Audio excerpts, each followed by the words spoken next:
สบายดีทุกคนสำหรับวิดีโอนี้เนาะเจอกับทุกตาเราจะมาเรียนรู้เกี่ยวกับการบริหารทุนในการเทรดใน FT Trading กันว่ามีจักรูปแบบเนาะควรใช้แนวใดเพราะว่าการเทรด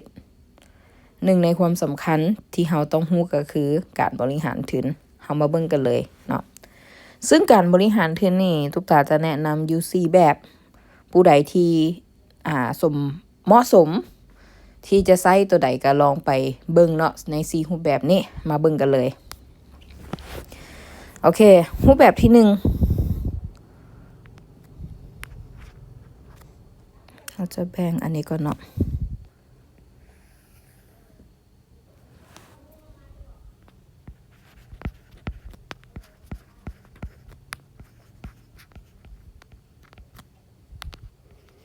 รูปแบบที่1เป็นการเดินเงินเสมอเด้อ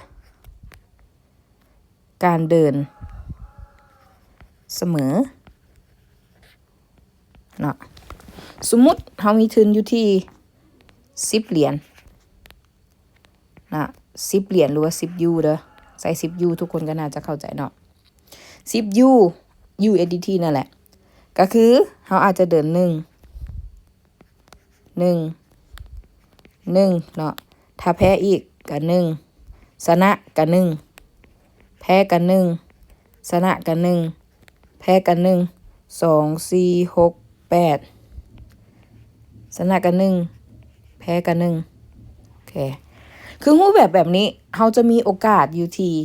10ออเดอร์เพราะว่าใน FT Trading เพิ่นให้เทรดออเดอร์ละ1เหรียญแม่นบ่เราจะมีโอกาสทั้งหมดคือ10ออเดอร์หรือว่า10ครั้งถามว่ารูปแบบนี้มีกำไรบ่มีกำไรก็ต่อเมื่อเวลาที่เราวิเคราะห์แล้วเราเทรดแล้วเราชนะแต่ถ้าอันรูปแบบเสียเด้ถามว่าอันรูปแบบเสียเด้มีโอกาสเสียบ่เสียคือกันถ้าเสียต่อเนื่องเนาะแล้วโอกาสที่จะกำไรก็มีเนาะแต่ว่ากำไรนี่จะกำไรมินๆเพราะว่าเราเทรดเสมอโอเคอันนี้คือ10เหรียญเนาะสมมุติว่าถ้าหัก20เหรียญเนาะ20เหรียญก็อาจจะ2 4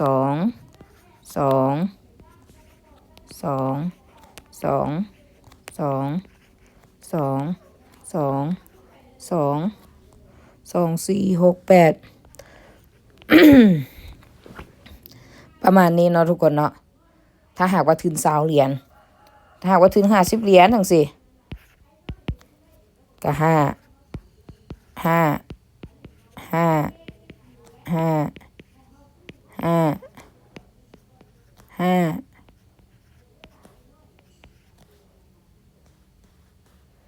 แล้วก็5เนาะประมาณนี้ถึง100เหรียญอันนี้ยกตัวอย่างเด้อ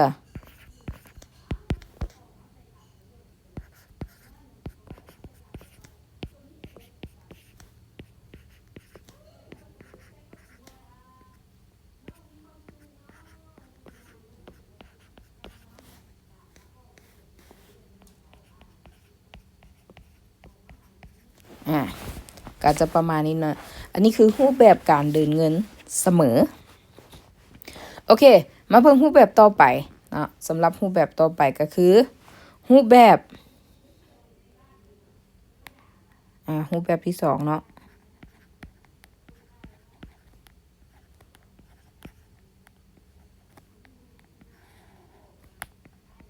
รูปแบบที่2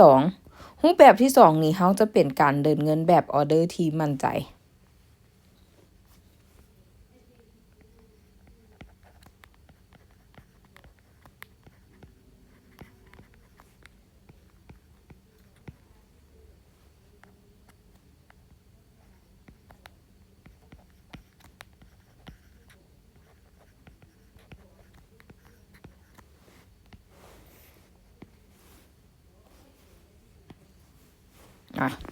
ออเดอร์ที่มั่นใจแบบใดเนาะยกตัวอย่าง10เหรียญ10ยูปกติเฮาเทรด1เหรียญเนาะเสียกับ1เหรียญได้กับ1เหรียญแต่ว่าบังเอิญไปเจอออเดอร์นึงป้าตัวนี้เข้าสูตรเฮาเว้ยคักเว้ยเนาะเบิ่งดูมั่นใจแท้ไปจัก3เหรียญเนาะโอ้มั่นใจอีกไปจัก3เหรียญ กลับมาโอ้ตลาดบ่ค่อยมั่นใจปานใดเว้ยแต่ก็บ่เป็นหยัง60%1เหรียญซะแบบนี้เนาะ1 2 3 4โอเคประมาณนี้เนาะโอเคแต่ว่ามันหายไปออเดอร์หนึ่งแล้วทุกคนเดี๋ยวเราจะลบออเดอร์หนึ่งออกก่อนเพราะว่ามันกลายถึง10เหรียญเราเนาะโอเคจะประมาณนี้โอเคบาทนี้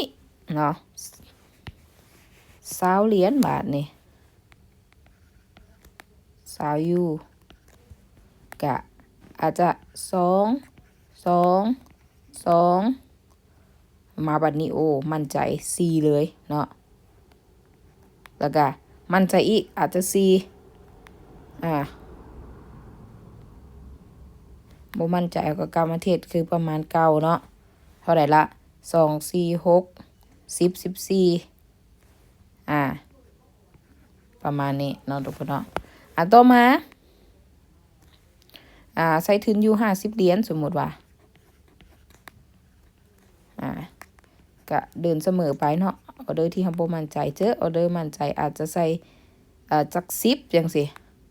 โอเคบ่มั่นใจปานใดตื้มอีกก็อาจจะเป็น6จังซี่เท่าไหร่ละ10 20 26เนาะต่อไป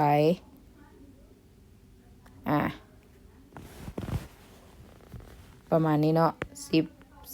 26 36จะมีออเดอร์1เป็น4เนาะประมาณนี้ แล้วก็สมมุติ10เหรียญ100เหรียญเนาะก็10ได้หรือเสียหะนะเราเดินปกติเด้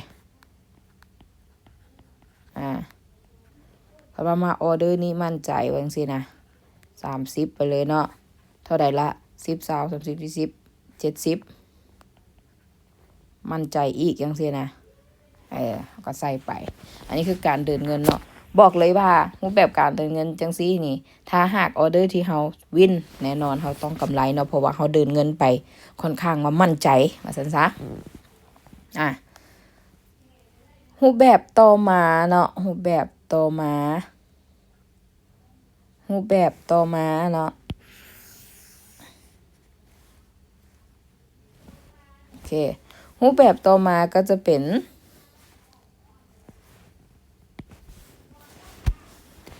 รูปแบบต่อมาก็จะเป็นรูปแบบที่3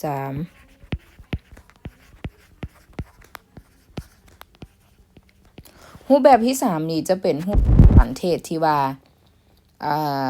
คูณเงินนะเป็นรูปแบบที่ว่าคูณเงินเด้อแต่ว่าตัวนี้จะเป็นคูณ2เนาะเขาจะใส่ว่าคูณ2โอเคถึง10เหรียญ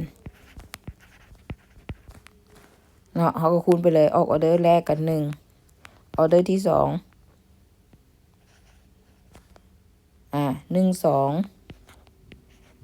4 1 2 4เป็นเท่าไหร่6 7สุดท้าย3เนาะสำหรับตัวนี้ต่อมาแสดงว่าเขาจะเทรดได้4ออเดอร์เนาะ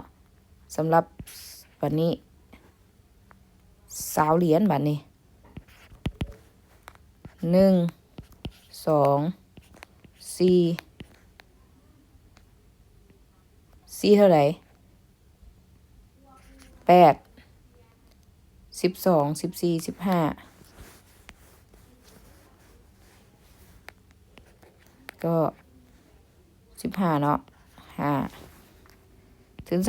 30ถึง50 1 2 4 8 16 16ใส่8เป็นเท่าไหร่ทุกคน16ใส่8เป็น24เนาะ28 30 31เหลือเท่าไหร่31 29มันบ่โอเคถึง101บัดนี้1 2 4 8 16 16แล้วแม่น32แล้ว64บ่ได้เด้นี่64นี่เท่าใดละ32บวก16เป็นเท่าใดทุกคน32บวก16บวก8บวก4บวก2บวก1 63ลบให้100ออเดอร์นี้เราจะเทรดอยู่ที่37เนาะโอเค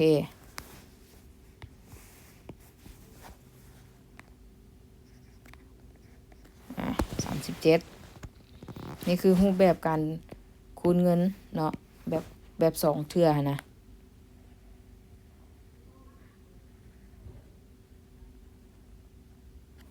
โอเคบัดนี้นอกจากการคูณเงินแบบ2คูณ2แล้วเนาะรูปแบบการคูณเงินแบบคูณ2ทุกคนสังเกตว่ารูปแบบการเดินนี่คือการต่างแต่ว่าถ้าทุนหลายขึ้นเราจะมีโอกาสออกออเดอร์หลายขึ้นในการคูณเงินและแน่นอนเนาะรูปแบบนี้กำไรเนาะแน่นอนเลยทบครึ่งเพราะว่าเราคูณ2ขึ้นไปเนาะโอเคมารูปแบบต่อไปบาทนี่รูปแบบต่อไปนี่เนาะแม่นรูปแบบที่4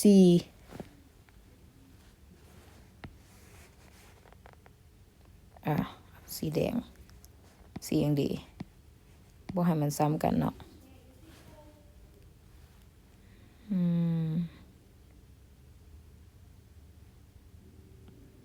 เอาสีฟ้าก็ได้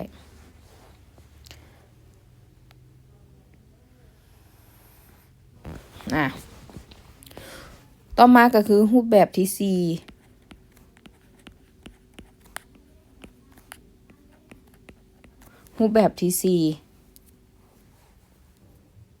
ตัวนี้จะเป็นการคูณเงินแบบบริหารพอร์ตเนาะ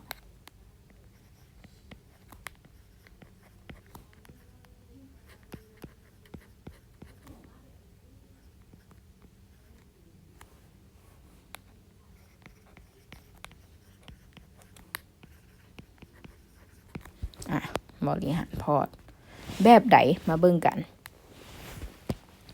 สมมุติเนาะเฮามี10 U หารใส่ลดแล้ว3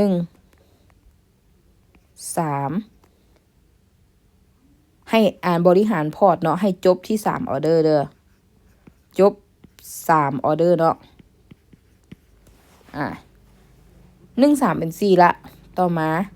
ก็6เนาะเราจะเทรด10เหรียญภายใน3ออเดอร์บอกเลยว่ารูปแบบตัวนี้นี่กำไรคักกำไรแน่เนาะ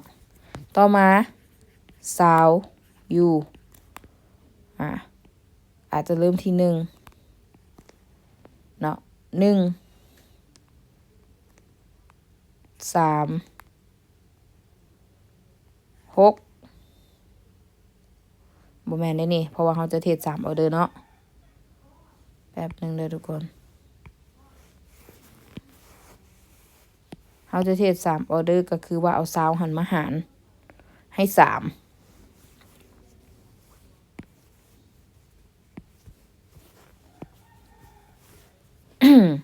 ก็คืออาจจะเทรด3 7และก็10บัดนี้50 U ก็คือ10 20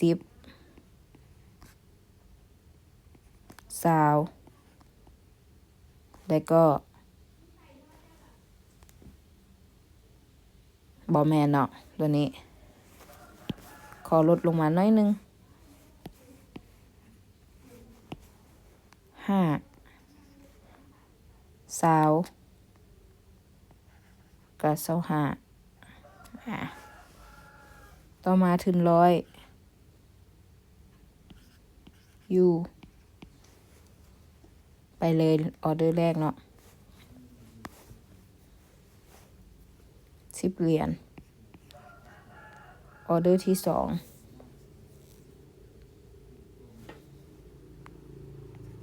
30 เหรียญออเดอร์ที่3 60 เหรียญนี่คือรูปแบบแล้วก็ออเดอร์ของการเดินเงินใน4รูปแบบเนาะ สำหรับออเดอร์ หรือว่ารูปแบบการเดินเงินรูปแบบที่4นี่แนวใดก็กำไรถ้าหากว่าเทศนะแต่ถ้าหากว่าพลาดเนาะก็คือว่าเราจะเสียแต่ว่าสิ่งสำคัญก็คือเราจะต้องยอมรับได้ว่าโอเคใน3ออเดอร์นี้ใส่ทุนเท่านี้ค่อยโอเคเพราะว่าถ้ากำไรค่อยก็กำไรหลายนะบัดนี้เนาะมันจะมี รูปแบบการเดินเงินที่ว่าทุกตาเนาะใช้ประจำสำหรับสูตรนี้ก็บ่กักเด้อทุกคนเด้อผู้ใดที่ว่าอยากเอาไปนำใช้ก็สามารถเอาไปนำใช้ได้เนาะบ่ว่ากัน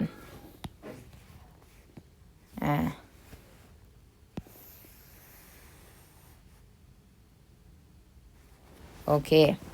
รูปแบบนี้เนาะก็เป็นรูปแบบที่ทุกตาใช้อยู่ปกติเนาะ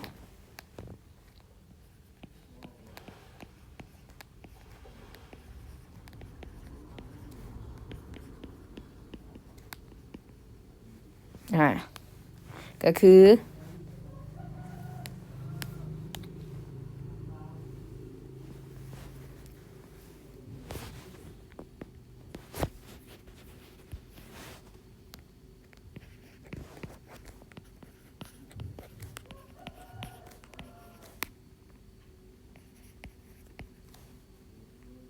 คูณเนาะ3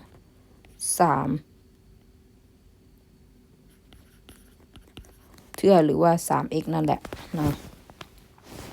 ก็คือยกตัวอย่างถ้าทุกตามีทุนอยู่10 เหรียญทุกตาก็จะเทศ1 3แล้วก็6เลยเนาะถ้าหากว่ามีทุน20 เหรียญก็จะเทศ1 3 7นะขึ้นกับทุนของเราเด้9แม่นบ่ถ้าหากมีทุน50 เหรียญ1 3 7 1522 25 261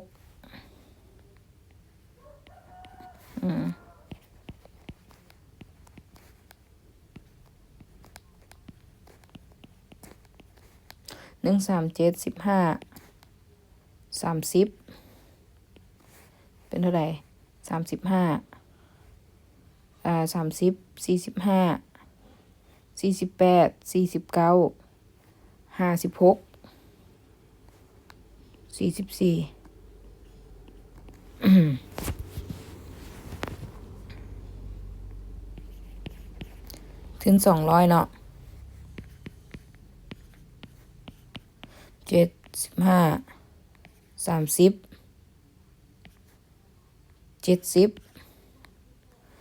10170ตัวนี้สิเป็น101 15 22 25 26 64ถึง500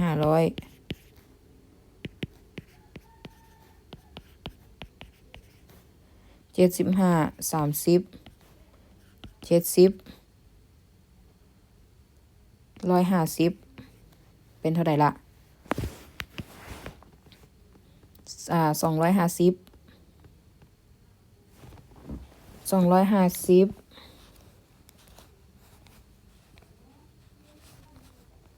150บวก70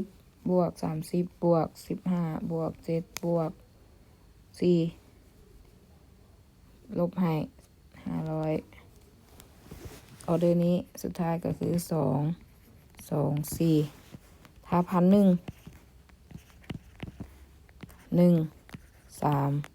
7 15 30 70 150 300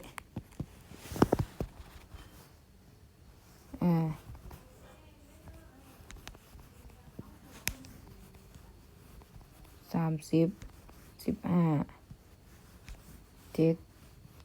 3 1ลบ361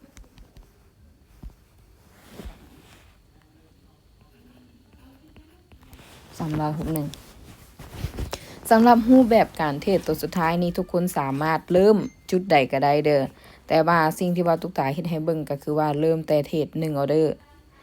เทรด1เหรียญว่าซั่นซะทุกคนสังเกตว่าถ้า10เหรียญเฮาจะได้3ออเดอร์ถ้าหากว่า20เหรียญเฮาจะได้4ออเดอร์ถ้าหาก50เหรียญเฮาจะได้5ออเดอร์100เหรียญเฮาจะได้6ออเดอร์200เหรียญเฮาจะได้7ออเดอร์500เหรียญเฮาจะได้8ออเดอร์ 1,000 เหรียญเฮาจะได้9ออเดอร์เนาะทุกคนเนาะถือว่าเฮามีโอกาส9เทื่อถามว่าสูตรนี้เป็นแนวไหนกำไรแน่นอนถ้าหากว่าเฮาเทรดชนะแต่ว่าถ้าแพ้เด้โอกาสที่จะพอร์ตแตกเนาะก็สูงเพราะว่าได้ใช้ทุนจำนวนหลายแล้วก็มันอาจจะค่อนข้างว่าไวแต่ยากบ่ยากต้องวิเคราะห์ต้องศึกษาก่อนที่จะออกออเดอร์ต้องตัดสินใจได้ว่าเงินที่เฮาเสียไปเฮาสามารถเสียได้และบ่เฮาจะบ่เสียใจเพราะว่าหยังทุกการลงทุนมีความเสี่ยงอยากให้ทุกคนวางใจตัวนี้แล้วเฮาจะสบายใจขึ้นในการเทรดโอเคสำหรับทั้งหมดนี้เนาะแม่นรูปแบบของการบริหารทุนผู้ใดที่ว่าได้เข้ามาเบิ่งแล้วมันรู้สึกว่ามักเนาะตัวใดหรือว่าตัวเองเหมาะสมกับตัวใดก็สามารถเบิ่งกับทุนหรือว่ารูปแบบการเทรดได้เนาะยอมรับความเสี่ยงได้ตัวใดก็สามารถใช้ตัวนั้นได้เลยโอเคมื้อนี้ก็สำหรับการบริหารทุนเฮาก็ได้จบเพียงเท่านี้เนาะมีแต่ว่าเดี๋ยวเราจะมาเจอกันในวิดีโอต่อไปขอบใจทุกคนที่ติดตามรับชมสำหรับผู้ใดที่ใช้สูตรใดแนวใดก็คอมเมนต์มาได้เด้อทุกคนเด้อท่านผู้ใดบ่เข้าใจก็ทักหาอินบ็อกซ์ส่วนตัวได้เพื่อถามรายละเอียดเพิ่มเติมขอบใจทุกคน